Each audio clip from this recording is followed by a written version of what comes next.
இந்த இந்த மீட்டிங்கில் நான் கலந்துக்கிறதுக்கு முக்கிய காரணம் என்னுடைய அருமை நண்பர் மாண்புமிகு தமிழக முதலமைச்சர் திரு மு.க. ஸ்டாலின் அவர்களுடைய பிறந்த நாள் விழா. ஒவ்வொரு தடவையும் நான் பார்த்துருக்கேன், தமிழ்நாட்டில் பல வருஷங்களாக பார்த்துருக்கேன். அந்த தாய் 8 அடி பாஞ்சா குட்டி 14 அடி பாயும் அப்படிம்பாங்க. கலைஞர் அப்போவே 32 அடி பாய்வார். இப்போது அவருடைய மகன் 84 அடிக்கு மேலே பாஞ்சிக்கிட்டு இருக்கார். இன்றைக்கி இந்தியாவிலேயே ஒரு முன்மாதிரியான மாநிலம் என்றால் தமிழ்நாட்டில் என்ன பண்ணுறாங்கப்பா அதை கேளு அப்படிங்கிற அளவுக்கு அனைத்து மாநிலங்கள்லேயும் அது 1000 ரூபா கொடுக்குறது, நான் 1200 அனௌன்ஸ் பண்ணுறேன் எல்லாம் சொல்கிறாங்க. ஆனால் எல்லா திட்டங்களும் முதல்ல ஒரு பிள்ளையார் சுழி போடுவது தமிழகத்தில் தமிழக முதலமைச்சரால் தான்.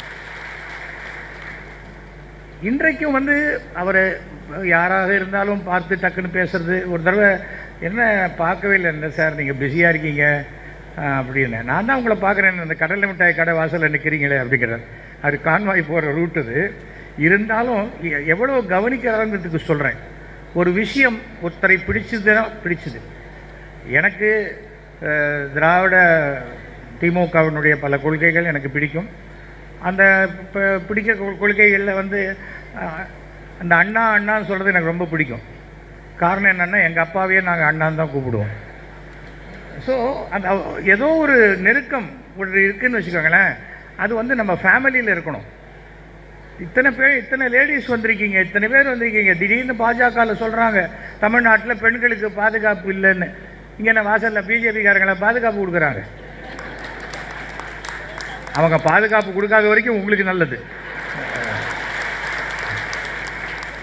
ஏன்னா ஏதாவது ஒரு கட்சியில் 1,00,000 பேரில் ஒருத்தர் இடுப்பு கிளினா அங்கே 1,00,000 பேரும் இடுப்பு கிள்றாங்க. என்னை அரசியலுக்கு அழைத்து வந்தது ஜெயலலிதா அவர்கள். அப்புறம் அரசியல் கட்சியிலேருந்து என்னை வெளில அனுப்பிச்சதும் அவங்களே தான்.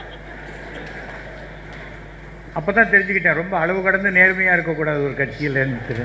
நீ சரிப்பட மாட்டேன், இவன் அதுக்கு சரிப்பட மாட்டான்ட்டு அனுப்பிச்சிட்டாங்க நமக்கு. அப்புறம் காங்கிரஸில் ராகுல் காந்தி கூப்பிட்டாருன்னு போனேன். அங்கே 2 மாதத்துக்கு மேலே வச்சுக்க மாட்டேன்ட்டாங்க, அவங்களும் அனுப்பிச்சிட்டாங்க. என்னடா எல்லா இடத்துலையும் அனுப்புகிறாங்கன்னு பார்த்தேன். அப்புறம் பார்த்தா நானே வெளில வரணுங்கிறதுக்கு ஒரு கட்சி இருந்தது, அதுதான் பாஜக. நான் வெளில வந்துட்டேன். 95 படம் நடிச்சிருக்கேன். அத்தனை பேரும் அன்பாக பேசுவாங்க, ஆசையாக பேசுவாங்க என்கிட்ட. திடீர்னு பார்த்தா என்னாச்சு இவனுக்கு டேய் அப்படிங்கிற மாதிரி என்னை முறைக்கிறாங்க. எனக்கு ஒன்றுமே புரியல. அப்புறம் பார்த்தா சேராத இடம் தண்ணில் சேர்ந்து இப்படி ஆயிட்டியாடா கண்ணாங்கிற மாதிரி நம்மளை பார்த்து. அது 2008 என்னை கட்சியை விட்டு எடுக்கிறாங்க. நான் குத்தாலத்தில் குளிச்சிட்ருக்கேன், அது அதிமுகவில். கட்சி விட்டு தண்ணியில் அந்த வாட்டர் ஃபால்ஸில் கீழே அங்கே ஒரு சுனை இருக்கும், அங்கே குளிச்சிட்ருக்கேன். ஆனால் உங்களை ஏடிஎம்கேலேருந்து தூக்கிட்டாங்க என்ன அப்படின்றாங்க. அப்படின்னு நான் கையை காமிச்சிட்டு ஒரு முழுக்கு தான் போட்டிருந்தேன், இன்னும் 2 முழுக்கு போட்டு இருக்கிற வரைக்கும் நல்லது, இல்லாட்டா ரொம்ப நல்லது அப்படின்னு ஏந்தோடனே ஃபோன் அடிக்குது. ஃபோன் அடித்தா ஹலோ அப்படின்னேன். என்ன பிரதர் தூக்கிட்டாங்க போல இருக்கே. யார்? நம்முடைய அன்றைய துணை முதல்வர் தளபதி ஸ்டாலின் அவர்கள் என்னை கூப்பிட்டு சொல்கிறார். என்ன சார் யார் என்ன தூக்கினா? நீங்களாம் இருக்கீங்களே, நீங்கள் தான் ஃப்ரெண்ட் இருக்கீங்க, அப்புறம் எனக்கு என்ன இருக்குது சொல்லுங்கள் அப்படின்னு. அப்போது என்னை தமிழக வரலாற்றிலேயே ஒரு மாற்றுக் கட்சி உறுப்பினர் திமுக பொதுக்குழுவில் கலந்துக்கிட்டது நான் தான். இது எவ்வளோ பெரிய கௌரவம். அப்படியெல்லாம் ஒரு கௌரவத்தை கலைஞர் யாருக்கும் தப்புன்னு தூக்கி கொடுத்துட மாட்டார். கலைஞர் வாயால் ஒருத்தனை திட்டினா கூட அவனுக்கு மிகப்பெரிய எதிர்காலம் இருக்குன்னு அர்த்தம். அதை தெரிஞ்சுக்கணும். ஐயோ திட்டாரு, உன்னை ஞாபகம் வச்சுன்னு திட்டுற அளவுக்கு நீ என்ன அவ்வளோ பெரிய ஆளாக ஞாபகம் வச்சு திட்டுறாருல, அப்போ நீ பெரிய ஆளாக வருவ அப்படிங்கிற. எனக்கு தெரிந்த இந்திய அரசியலில் கலைஞரை போன்ற ஒரு தலைவரை நான் பார்த்ததில்லை. ஸ்டேட்டாக இருக்கட்டும், சென்ட்ரலாக இருக்கட்டும், பஞ்சாயத்தாக இருக்கட்டும், நம்ம என்ன படிக்கிறோங்கிறது முக்கியம் இல்லை, எத்தனை லட்சக்கணக்கான பெண்களையும் குழந்தைகளையும் படிக்க வச்சோம் அப்படின்னா அது கலைஞர் தான் முதல் இடத்துல இருக்கார். இன்றைக்கு அதே போல் திரு ஸ்டாலின் அவர்கள் குழந்தைகளுக்கு உண்டான சத்துணவாக இருக்கட்டும், மதிய உணவாக இருக்கட்டும், 1000 ரூபா காலேஜுக்கு போகிற பெண்களாக இருக்கட்டும், இலவச பஸ் பாஸாக இருக்கட்டும், ஒரு குடும்பத்துக்கு மாதத்துக்கு சுமார் 4000 ரூபாய் வரைக்கும் அவர்கள் வளர்ச்சிக்காக, லஞ்சம் கிடையாது, வளர்ச்சிக்காக கொடுத்து கொண்டிருக்கும் ஒரே முதல்வர் திரு ஸ்டாலின் அவர்கள். நாளைக்கு யாராவது எலெக்ஷனில் நான் வந்தால் கொடுப்பேன்னு தான் சொல்லலாமே தவிர நான் கொடுத்துருக்கேன் எனக்கு ஓட்டு போடுன்னு கேட்குற தகுதி தமிழ்நாட்டில் வேறு யாருக்குமே இல்லை. ஃபஸ்ட்டு செஞ்சுட்டேன், செய்யணும். யாராக இருந்தாலும் நமக்கு யார் நல்லது செய்கிறாங்களோ அவங்களுக்கு நாம் நல்லது செய்ய போகிறோம். கலைஞருடைய சிம்பிளிசிட்டி, அதை போன்ற ஒரு எளிமை யார்கிட்டையும் பார்க்க முடியாது. ஒரு நாள் காலையில் 5:30 மணி இருக்கும், அறிவாலயத்தில் வாக்கிங் போயிட்டுருக்கார் லுங்கி கட்டிட்டு. சார் வணக்கம் சார் அப்படின்னேன். என்னையா இங்கே வந்திருக்க காலங்காலத்தால் அப்படின்னார். இல்லை ட்ராமா போடுறேன், அதுக்கு உங்கள் டேட்டு வேணும், அதுக்கு நீயும் லுங்கி கட்டின்னு வந்துடுவியா இங்கே அப்படின்னு. இல்லை சார், தமிழக முதலமைச்சரை யார் வேண்டுமானாலும் எவ்வளோ சுலபமாக வேணாலும் பார்க்கலாங்கிறதுக்கு நீங்கள் ஒரு உதாரணம், அதுக்காக தான் வந்திருக்கேன். இப்போவே குளிர்ந்து நீ வேறு ஐஸ் வைக்கிற பற்றியா அப்படின்னார். சொன்னார். கிளம்பிட்டேன், வணக்கம் போட்டு கொஞ்சம் நடந்தேன். அவர் வேகத்துக்கு என்னால் நடக்க முடியல. அப்போது நான் சொல்கிறது 96 காலத்தால் 10 மணிக்கு சண்முகநாதன் பேசுகிறேன். உங்களுக்கு எந்த டேட் வேணும்னு முதலமைச்சர் கேட்க சொல்கிறாருன்னு. வேறு எங்கேயாவது நடக்குமா சொல்லுவேன். 2006 நான் எம்எல்ஏ ஆகிட்டேன். எதிர்கட்சியில் இருக்கேன். எம்எல்ஏவாக இருக்கும்போது காலையில் அங்கே லோக்கலாக இருக்கிற திமுக கவுன்சிலர் தன் அதிகபட்ச விசுவாசத்தை காட்டுறதுக்கு அந்த ஆஃபீஸ் எடுத்துகிட்டு இது எந்த நான் எம்எல்ஏக்கு தரமாட்டேன்ட்டார்.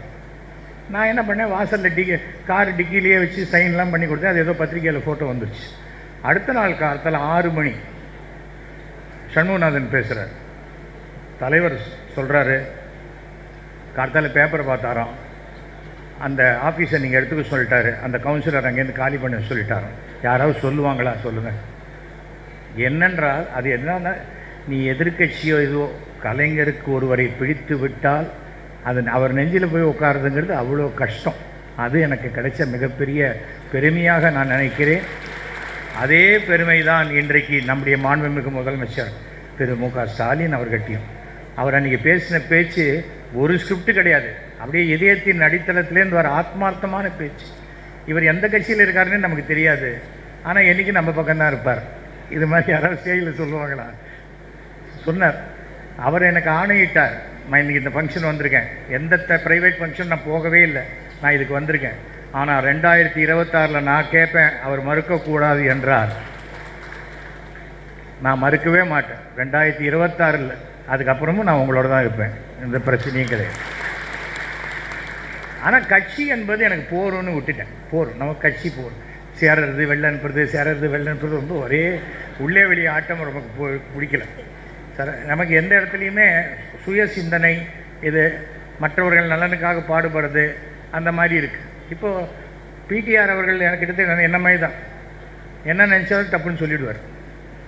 அது மாதிரி ஒரு அது என்னன்னா, எனக்கு கருமாரி கந்தசாமி இந்த ஊர் தான் தெரியுமா, கரகாட்டக்காரன் தயாரிப்பாளர். அவர் சொல்லுவார், அண்ணே எண்ணத்தெல்லாம் ஏப்பமாக விட்டுறீங்க, என்ன கொஞ்சம் அடக்கி வாசிங்க அப்படிம்பார். நான் சொல்லுவேன், நான் என்னம்மா பண்ணுறது, நான் அப்புறம் நான் அடக்கி வச்சுக்கிட்டு ராத்திரி தூக்கம் வராது, நான் ஏன் தவிக்கணும்? நான் யாரை சொல்கிறேன்னா அவன் வேணால் தூக்கம் வராது தவிக்கிட்டோம், எனக்கு என்ன போச்சு? நம்மக்கிட்ட குற்றம் குறை இல்லை என்றால், நாம் நேர்மையாக இருந்தால் யாருக்கும் நம்ம பயப்பட வேண்டிய அவசியம் இல்லை என்பது என்னுடைய வாழ்க்கை முறை. பணம் வரும், கடவுள் நினச்சா பணம் வரும். கடவுள் நினச்சா எல்லாத்தையும் ஒரு நிமிஷத்தில் பிடிங்கின்னு போயிடுவார். இதை பாருங்கள், கயிறு கட்டியிருக்கேன். எல்லாரும் ஒவ்வொரு கயிறு கட்டியிருக்காங்க. அன்பில் மகேஷ் அவர் பச்சை கயிறு, குபேரனுக்கு உண்டான கயிறு அவர் கட்டியிருக்காரு. ஆனால் நான் கயிறு கட்டினா கூட கருப்பு சேப்பு தான் கட்டியிருக்கேன் பார்த்தீங்களா. அதாவது நம்பிக்கை, ஒருத்தருடைய நம்பிக்கை இன்னொருத்தருக்கு மூட நம்பிக்கையாக இருக்கலாம், இன்னொருத்தருடைய மூட நம்பிக்கை எனக்கு நம்பிக்கையாக இருக்கலாம். அந்த நம்பிக்கை விஷயத்தில் தலையிடாத வரையில் சமூகத்தில் எந்த விதமான பிளவும் ஏற்படாது என்பது தான் என்னுடைய கருத்து. அதுதான் என் வாழ்க்கையினுடைய வெற்றியே. அதுதான் எனக்கு ரொம்ப நான் என்றைக்குமே நினைக்கிற விஷயம். எனக்கு பிடிச்ச ஒரு நண்பன், அவன் நான்வெஜிடேரியன் சாப்பிட்லாம், நான் வெஜிடேரியன். ஆனால் என்னால் அவனுக்காக முனியாண்டி விலாஸில் போய் உட்காந்து அவன் பிரியாணி சாப்பிடும்போது அவன் பக்கத்தில் உட்காந்து நான் இட்லி வடகரி சாப்பிட முடியும் என்னால். அந்த மனோபாவம் நமக்கு இருக்கணும். இன்றைக்கி மத்தியில் அவங்க அவர் சொன்னார் மாதிரி தான் சர்வாதிகார ஆட்சி மாதிரி தான் செஞ்சுக்கிட்டு இருக்காங்க. அன்றைக்கி இவர் வரார், அமித்ஷா வரார். இருமொழி கொள்கையை பற்றி உங்களுக்கு என்ன நினைக்கிறீங்க அப்படின்னு நை அப்படிங்கிறார். அப்புறம் தான் தெரிஞ்சது அவருக்கு ஒரு மொழி கொள்கை தான், அவருக்கு இந்தியை தவிர வேறு எதுவுமே தெரியல. அப்புறம் அவர் எதுக்கு மும்மொழியை பற்றி பேசுகிறாரு? அப்புறம் நம்முடைய பிரதமர் என்னடான்னா தமிழ்நாட்டிலேருந்து லெட்டர் எழுதினா தமிழில் கையெழுத்து போடுங்கன்னு. அவருக்கு தெரிஞ்ச இங்கிலீஷில் பேசினாலே ஒன்றும் செய்ய மாட்டேன்றாரு. அவருக்கு தெரியாத தமிழில் எழுதி என்ன பண்ணுறது? அப்போ எச் ராஜாவை கூப்பிடுவாரா, இதை படித்து காட்டுப்பா என்ன எழுதியிருக்காரு, யார் கையெழுத்து போட்டிருக்காருன்னு. என்னத்துக்கு இந்த வெறும் நடிப்பு? நான் திருக்குறள் சொல்கிறேன், திருக்குறள் சொன்னால் ஓட்டு விழுந்துருமா? திருக்குறள் திருவள்ளுவரே இங்கேருந்து போனவர் தானே, அவரை வச்சு நம்மக்கிட்டே பிஸ்னஸ் பண்ணலான்னு பார்த்தா அது எப்படி சரியாக நடக்கும்? அதுதான் சரியாக நமக்கு மக்களுக்கு என்ன நன்மை செய்திருக்கிறார்களோ அதனுடைய பிரதிபலன் தான் ஓட்டாக மாறுமே தவிர, நான் திருவள்ளுவருக்கு இது பண்ணேன், அங்கே போனேன், நீ டெல்லி வந்தால் ஹிந்தி பேசலாம், அங்கே வந்தால் ஹிந்தி பேசலாம். அப்போ மாண்புமிகு பாரத பிரதமர் 150 தேசம் போயிருக்காரு, அவர் 150 பாஷை பேசுவாரா? அதே ஒரு பாஷை தானே, நகி அச்சா அதுதானே சொல்கிறாரு. இன்றைக்கி சுப்பிரமணிய சாமி போட்டிருக்கார், காஷ்மீரில் இறந்து போயிட்டாங்க, வெறியா பீகாரில் உட்காந்து பேசிகிட்டு இருக்காரு. இவர் காஷ்மீர் தான் போகணும், அவர் தான் பேசிட்டார்ல, கேட்டிங்களா, வீட்டில் போய் தூங்குங்கன்றார். அதாவது மக்களை வெறுமனை பேசி பேசி இது பண்ணக்கூடாது. காஷ்மீரில் கூட பாருங்கள், சில முட்டாள்கள் தமிழ்நாட்டில் எழுதுகிறாங்க, முஸ்லீம்கள் இவர் இந்துவான்னு கேட்டு கொண்டுட்டாங்க. அதில் இந்துக்களை காப்பாற்றுவதற்கு உயிர் விட்டது 2 முஸ்லீம். மறுபடியும் சொல்லட்டுமா? இல்லை இன்னொரு கைத்தட்டல் கிடைக்கும், அதுக்காக சொன்னேன். அந்த அவங்க பார்க்கல, அவங்க என்ன நினைச்சாங்க, இந்த மாதிரி டூரிஸ்ட் சென்டரில் இப்படி நமக்கு ஒரு வியாபாரத்தை கொடுக்க வரவங்க இறந்து போயிட்டா நாளைக்கு இந்த மறுபடியும் இந்த இடம் எப்படி முன்னுக்கு வரும்? இது வராது. மறுபடியும் காஷ்மீருக்கு உலகத்தில் எல்லா நாடுகளும் சொல்லுவாங்க, இப்போ போகாதீங்க, அது உங்களுக்கு சேஃப்டி இல்லை, சேஃப்டி இல்லை, சேஃப்டி இல்லை அப்படிம்பாங்க. பாகிஸ்தானோட சண்டை போடு, பாகிஸ்தான்காரன்னு சொல்லு. அது எப்படி நீ ஒரு குற்றம் நடந்ததுன்னா அதை ஒரு மதத்தோடு இணைத்து பேசுவேன்? அது ரொம்ப அயோக்கியத்தனமான ஒரு செயலாகத்தான் நான் பார்க்குறேன். அது மாதிரி செய்யவே கூடாது. சொல்ல முடியுமா உங்கள் ஜாதிக்காரங்களே இப்படி தான் அப்படின்னா பொள்ளையர்னு விட மாட்டான்? ஏன்னா பல இடத்துல நம்ம தப்பும் தவறுமா பல விஷயங்களை நம்ம பேசிக்கிட்டு இருக்கோம். அதனால தான் அந்த மாதிரி இருக்கிறது ரொம்ப தவறு. எனக்கு அன்பில் மகேஷ் நம்ம மாண்புமிகு தமிழக முதல் அவ்வளோ சுலபமாக யாரையும் பாராட்டிட மாட்டார்.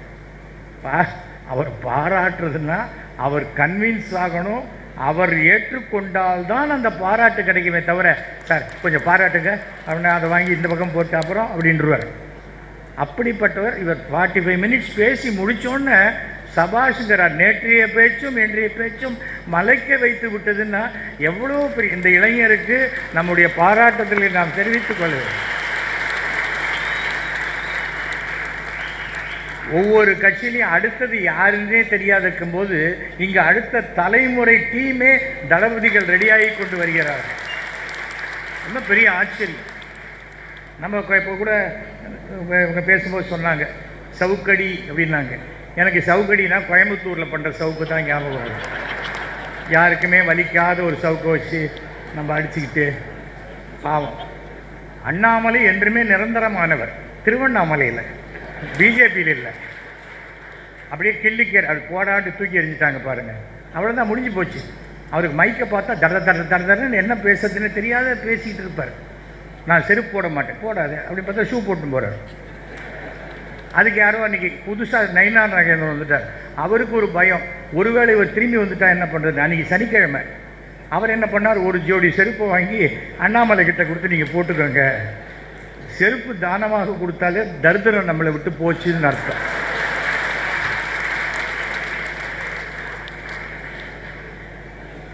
அந்தாலும் இல்லைண்ணே வீட்டில் எனக்கு ஒரு 8 செருப்பு இருக்குன்னு சொல்ல வேணாம், அந்த அல்பமாக இருப்பான், கொடுங்கண்ணே கொடுங்கன்னு வாங்கிக்கோ.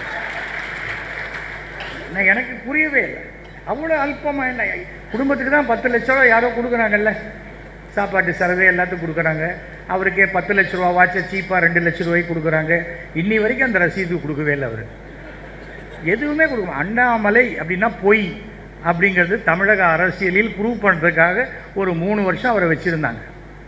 இப்போ ஒன்றும் பிரச்சனை இல்லை. இப்போவும் அதிமுக ஜெயிக்கிறதுக்கு எந்த வாய்ப்புமே இல்லை. ஏன்னா பிஜேபியோட கூட்டணி போயிடுச்சு. பிஜேபி என்பது அசைக்க முடியாத ஒரு பாறாங்கல். அதை கட்டிட்டு யார் தண்ணியில் குதித்தாலும் பாறாங்கலுக்கு ஒன்றுமே ஆகாது. கட்டிட்டு குதிக்கிறவங்க உள்ளே போயிடும், அதோடு சரி. அவங்கள கூப்பிட்டு வச்சு வீட்டில் பிரியாணி என்ன போட்டால் கூட பிரியாணி வேணால் ஜீரணமாகலாமே தவிர அந்த அந்த கட்டமைப்பு சரியாக வர தமிழ்நாட்டில் சிறுபான்மையருடைய எதிர்ப்பை சம்பாதித்து கொண்டு எந்த ஒரு கட்சியும் ஆட்சிக்கு வரவே முடியாது. சிறுபான்மையருடைய ஆதரவு வேணுங்கிறதுனால பெரும்பான்மையரை புண்படுத்தணும்னு எந்த ஒரு சிறுபான்மையிலும் சொன்னதே கிடையாது. அதையே நாம் உணரணும். எங்கள் வீட்டுக்கு பக்கத்து வீடு முஸ்லீம், எழுத்து வீடு கிறிஸ்டியன். எனக்கு ரம்ஜான்லாம் வந்தால் நான் முஸ்லீமாக இருந்தால் கூட அப்படி கொண்டு வர மாட்டேன். டப்பாவாக அவ்வளோ பிரியாணி வரும். ஆனால் அதில் பார்த்தீங்கன்னா பாதி வந்து இவர் நான்வெஜிடேரியன் சாப்பிட மாட்டேன், வெஜிடபிள் பிரியாணி வரும், வெஜிடேரியன். அதில் எனக்கு ரொம்ப பிடிச்சது அந்த கத்திரிக்காய் கூட்டு அது இருக்கும். அப்புறம் பிரெட் அல்வா. நமக்கு எது பிடிக்குமோ அதை சாப்பிட்றோம். நம்ம வீட்டில் நிறைய பேர் ஒர்க் பண்ணுறாங்க, அவங்களுக்கு என்ன பிரியாணி பிடிக்குமோ அவங்களுக்கு கொடுக்குறோம். இல்லை என்ன தப்பு இருக்குது? நாளைக்கு தீபாவளி போது நாம் ஒரு ஸ்வீட்ஸை கொண்டு கொடுக்க போகிறோம், அவ்வளோதானே. இந்த மத நல்லிணக்கம் இல்லாத வரையில் எவ்வளவு பெரிய நாடாக இருந்தாலும் அந்த நாடு முன்னுக்கு வராது, தமிழ்நாட்டை தவிர. அவ்வளோதான். அதுக்கு மேலே ஒன்றும் சொல்கிறதுக்கே இல்லை. நமக்கு இந்து மத எதிர்ப்பு அப்படிங்கிறாங்க. அப்படியே எல்லாத்தையும் திமுக எதிர்க்குது. திமுக எங்கே எதிர்க்குது? திமுகவுடைய கொள்கை என்ன? ஒன்றே குலம் ஒருவனே தேவன். கடவுள் இல்லைன்னு திமுக சொல்லலை, அது சொன்னது திக, அது வேற. ஆனால் ஆட்சி அமைப்பதும் ஓட்டு வாங்குவதும் நாட்டை நடத்துவதும் திமுக தான். திமுகவுடைய கொள்கை எதுவோ அதை நீங்கள் பாருங்கள். தேர்தலே நிற்காதவங்க கொள்கையை பார்த்துக்கிட்டு நமக்கு என்ன இருக்குது சொல்லுங்கள்? அதை பற்றி கவலைப்படவே வேண்டியதில்லை. அதை நம்ம தெளிவாக புரிஞ்சுக்கணும். 2400 கோவில்களுக்கு கும்பாபிஷேகம் நடத்தப்பட்டது இந்த ஆட்சியில் தான். அதே போல் திருச்செந்தூரில் வைரவேல் காணாத போனது எந்த ஆட்சியில்? அதுவும் நீங்கள் தெரிஞ்சுக்கணும். இதனால் கட்சியெல்லாம் தாண்டி தனிப்பட்ட முறையில் ஒருத்தனுக்கு அது கல்லுன்னு நினச்சா எல்லாத்தையும் உருவின்னு போடுவான். நிறைய பேர் பார்த்துருப்பீங்க, ஆக்சிடென்ட் ஆச்சுன்னா ஓடி வருவான், அவன் நம்மளை காப்பாற்றுவா, கையில் இருக்கிறதெல்லாம் எடுத்துன்னு போகிறதுக்குவா நமக்கு தெரியாது. அந்த மாதிரி எல்லா இடத்துலையும் இருக்காங்க. ஆனால் குறிப்பிட்ட ஒரு சிலர் தவறாக நடப்பதார்கள் என்பதற்காக அந்த ஜாதியையோ அந்த இனத்தையோ அந்த மதத்தையோ சொல்வது மிக தவறான ஒரு செயல். அதை நம்ம அனுமதிக்கக்கூடாது. அது நான் ரொம்ப தெளிவாக இருக்கிறேன். என் தந்தை ஆரம்பத்துலேருந்தே அதை சொல்லியிருக்கார். நான் பூனல் போட்டிருக்கேன், அதுக்காக வரவனுக்கெல்லாம் அந்த பூனல் எடுத்து போடுறதில்லை. ஒருத்தன் சொன்னான், உன் பூனலை நான் வெட்டிடுவேன். நான் விட்டு 10 ரூபா தானே, நான் இன்னொன்று வாங்கி போட்டுக்கிறேன் அப்படின்னு. அவ்வளோதான். அதுக்கு மேலே அதில் போய் டிஸ்ட்ரிக் தொட்டுருவியா ஏன்னா இழுத்து போயிட்டு என்னத்துக்கு அது? அது நமக்கு சாத்வீகமாக இருக்கோங்கிறதுனால நம்ம எல்லாத்தையும் சகித்து கொண்டு போவோங்கிறது கிடையாது. எனக்கு மிகவும் பிடித்தது, நான் நீங்கள் பார்த்துருப்பீங்க நிறையா, சுகபிரம்ம மகரிஷி படம், இது பார்த்துருக்கீங்களா? இது பார்த்துருப்பீங்க. இவர் தான் வெங்கடாஜலபதிக்கே குபேரன்கிட்டேருந்து பணம் கடன் வாங்கி கொடுத்தவர். எல்லோரும் ஆசையாக பார்க்குறாங்க, எனக்கு ஒன்று உண்டு. ஆனால் இதை 10-15 முறைக்கு மேல் கலைஞர்கிட்ட கொடுத்துருக்கேன். எனக்கு எதுக்குப்பா கொடுக்குறேன்னு கேட்டதே கிடையாது. ஏனென்றால் அவர் எந்த ஒரு காலத்திலும் தன்னுடன் பழகுபவர்களுடைய நம்பிக்கையை அவர் புண்படுத்தவே மாட்டார். இதோ நான் இப்போ 7000வது நாடக விழா போட்டேன். இங்கே சிஎம், இங்கே டெபுட்டி சிஎம் உதயநிதி ஸ்டாலின், மேல் பக்கம் சங்கராச்சாரியார், இந்த பக்கம் டிவைன் பாண்டிச்சேரி மதர்.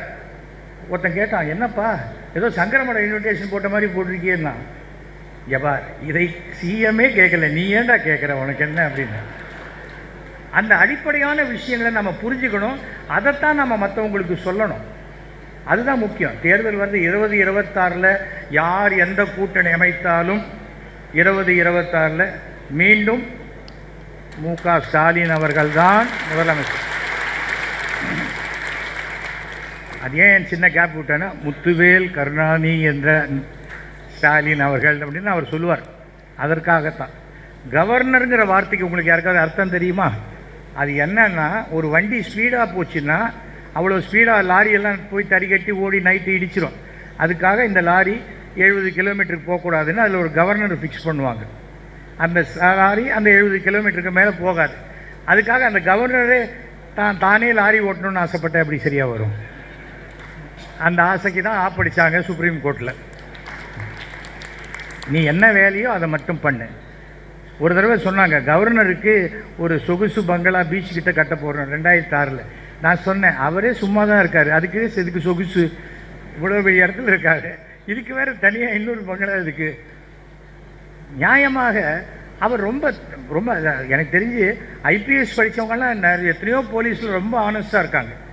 ஐபிஎஸ் படிச்சுட்டு அரசியலுக்கு வரும்போது தான் கொஞ்சம் கிறுக்குத்தனம் வந்துடுது. நான் தான் எல்லாம் யாரை பார்த்தாலும் கைதி மாதிரியே தெரியும், யாரை பார்த்தாலும் திருட மாதிரியே தெரியும்.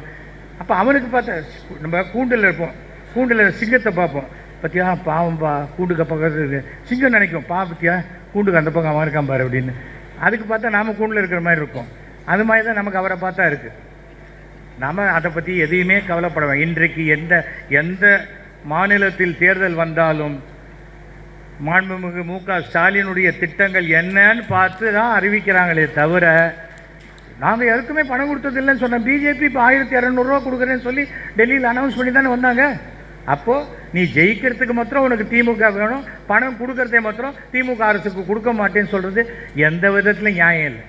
ஒழுங்காக பன் பட்டர் ஜாம் ஒழுங்காக வாங்கி சாப்பிட்ருந்தோம். இப்போ பன்னை தனியாக வாங்கி, பட்டரை தனியாக வாங்கி, ஜாமை தனியாக வாங்கி, நிர்மலா கிட்ட அவ்வளோ பயமாக இருக்குது எல்லாருக்கும். ஒன்றா சேர்த்துட்டா டேக்ஸ் போட்டா என்ன பண்ணுறது? அரசு என்பது எப்படின்னா மக்களுடைய வாழ்க்கையை சுலபமாக ஆக்கிறதுக்கு தான் அரசு.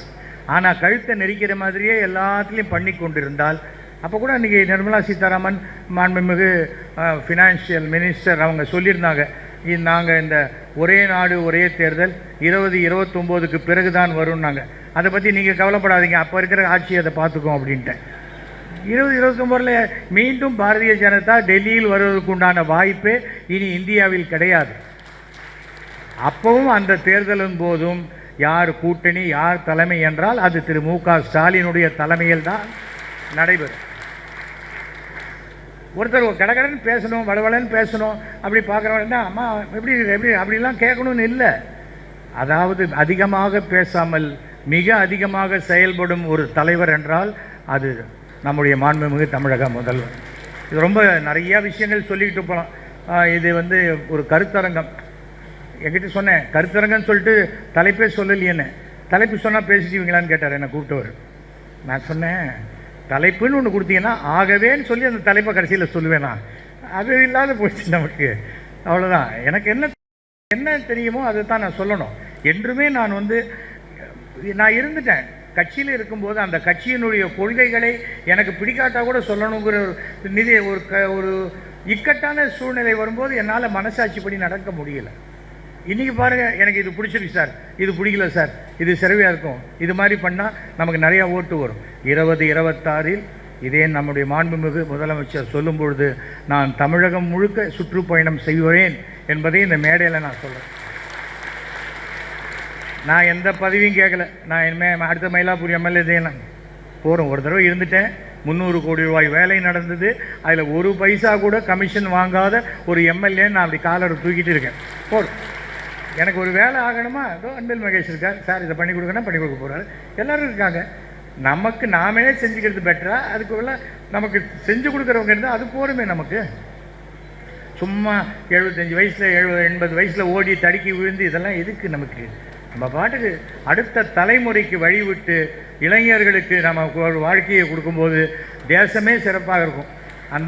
அதுக்கு உண்டான அனைத்து ஏற்பாடுகளும் இன்றைக்கு திமுகவில் நடைபெற்று கொண்டிருக்கிறது. மிக சிறப்பான செகண்ட் லைன் லீடர்ஸ் எக்ஸ்ட்ராடனரியாக வந்திருக்கிறார்கள். அவர்களுக்கு பெரியவர்கள் வாழ்த்தி வழிவிட்டு கைட் பண்ணணும். நீ எப்படியோ போய்க்க அப்படிலாம் சொல்லக்கூடாது. வழிவிட்டு வா, நீ பண்ணு, இதை பண்ணுப்பா, அதை பண்ணுப்பா அப்படின்னு சொன்னால் மிக சிறப்பாக இருக்கும்.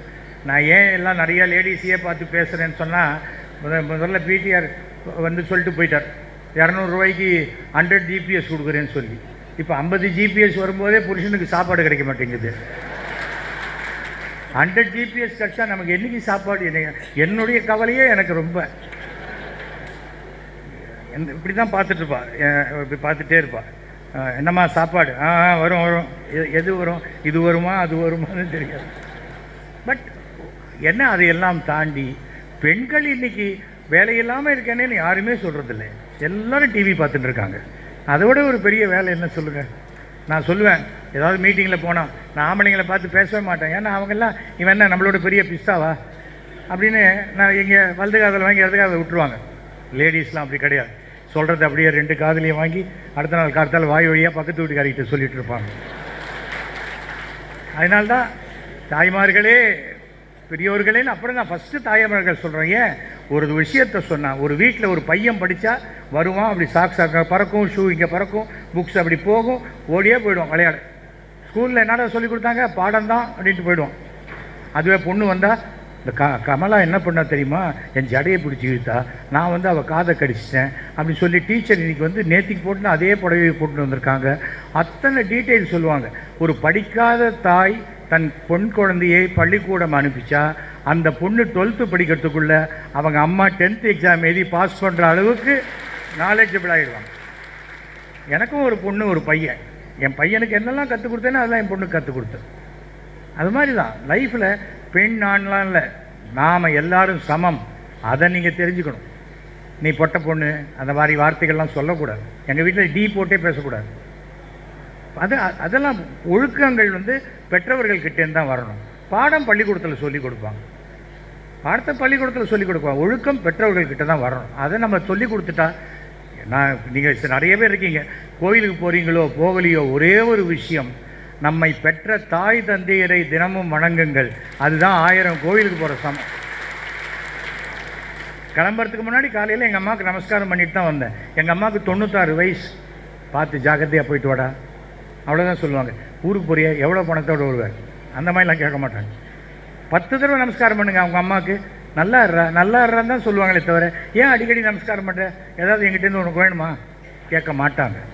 அதுதான் தாய் தந்தை, அதுக்கப்புறம் தான் கல்வி போதிக்கக்கூடிய ஆசிரியர். இந்த 3 பேருக்குள்ள நீங்கள் கொடுக்குற மரியாதை, கடவுளுடைய அருள் உங்களை வீடு தேடி உங்களுக்கு வரும். அதனால் என்னுடைய குழந்தைகள் எவ்வளவு சீரும் சிறப்புமாக எங்கே இருக்காங்களோ, என் பொண்ணு இப்போ அமெரிக்காவில் இருக்கா, அவள் PhD இன் டைப் 2 டயபிட்டிஸ். நான் கலைஞர்கிட்ட போய் கேட்டேன், என் பொண்ணுக்கு டாக்டர் சீட்டு வேணும், குறைச்ச மார்க் வாங்கியிருக்காங்களே அப்படின்னார். அதனால தான் நான் உங்ககிட்ட வந்தேன், இல்லாட்டா நான் காலேஜ்லேயே வாங்கிக்க மாட்டேன்னா அப்படின்னு.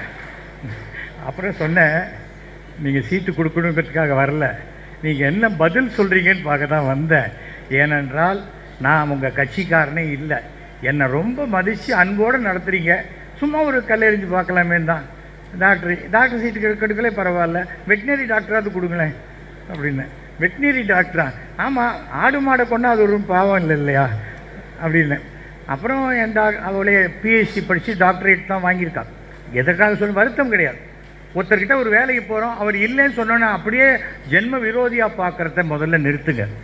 நமக்கு அது நடக்க வேண்டிய நேரம் வரவில்லை அப்படின்னு நினச்சிங்கன்னா, உங்களுக்கு நேரம் வரும்போது அவங்களே கூப்பிட்டு உங்களுக்கு என்ன உண்டோ அதை செஞ்சு கொடுப்பாங்க. நம்ம தப்பாக இருந்தால் செஞ்சு விட்டுருவாங்க. நிறையா வித்தியாசம் இருக்குது. அதனால் பார்த்துக்கங்க. உங்கள் அனைவருக்கும் கடவுள் அனைத்து செல்வங்களையும் கொடுக்க வேண்டும். உங்கள் குழந்தைங்க பேரும் புகழும் பெற்று 100 ஆண்டு காலம் பல்லாண்டு வாழ வேண்டும் என்று நான் கேட்டுக்கிறேன். நான் வர 28ஆம் தேதியிலேருந்து கலைஞர் தொலைக்காட்சியில் சாயங்காலம் 7 மணிக்கு மீனாட்சி சுந்தரம் பாருங்கள். அது வண்ணக்கோலங்கள் மாதிரி இருக்குமே நினச்சி பார்த்துடாதீங்க. கொஞ்சம் சீரியஸாக ஆரம்பிக்கும், அப்புறம் உங்களுக்கு பழகிடும். அதனால் மீண்டும் சந்தர்ப்பம் கிடைக்கிறதெல்லாம் நான் வருவேன், வந்து இங்கே உங்களை. ஏன்னா நான் பிறந்தது தஞ்சாவூர் மேலே வீதி தான், சீர்காழி சட்நாதபுரம் தான் என்னுடைய ஊர். என்னுடைய மனைவியுடைய தாத்தா பிரபல இசையமைப்பாளர் G. ராமநாதன். இங்கே தான் யானைக்கட்டியில் தான் அவர் தியாகராஜ பாகவதர்லாம் ஒன்றா தான் மியூசிக் போட்டு எல்லாம் இருந்தாங்க. ஸோ ஒரு கலை குடும்பம். இந்த குடும்பத்தில் நான் என்றைக்குமே ஒரு அங்கத்தினர் என்பதை பெருமையுடன் சொல்லிக்கொண்டு, ஏன்னா மற்ற எல்லாத்துலேயும் நான் கட்சிக்காரம்மா, திமுகவில் தான் நாங்கள் ஒரே குடும்பம்ப்பா நாங்கள் அப்படிம்பாங்க. அப்போ குடும்பத்துக்குள்ளே அடித்தடி சண்டை இருக்கும், ஆனால் ஒன்று சேர்ந்துப்பாங்க. அந்த ஒற்றுமை கடைசி வரைக்கும் இருக்க வேண்டும் என்ற எண்ணம் உண்டு, வாழ்த்துக்கள் உண்டு.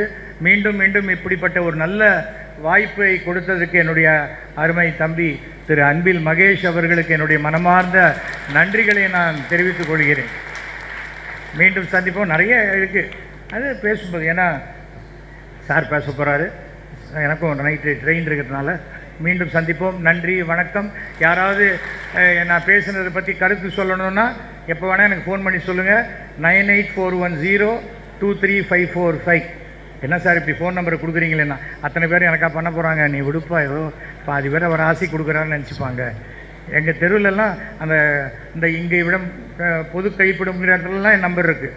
அந்த அளவுக்கு என் ஏரியாவில் என் நம்பர் இருக்குது. முதல்ல அந்த தொடர்பு எல்லைக்கு அப்பால் எந்த அரசியல்வாதியும் போயிடக்கூடாது. போகாமல் இருந்தால் அவர்களுக்கு என்றைக்குமே வாழ்க்கையில் மிக சிறப்பு உண்டு. நன்றி, வணக்கம்.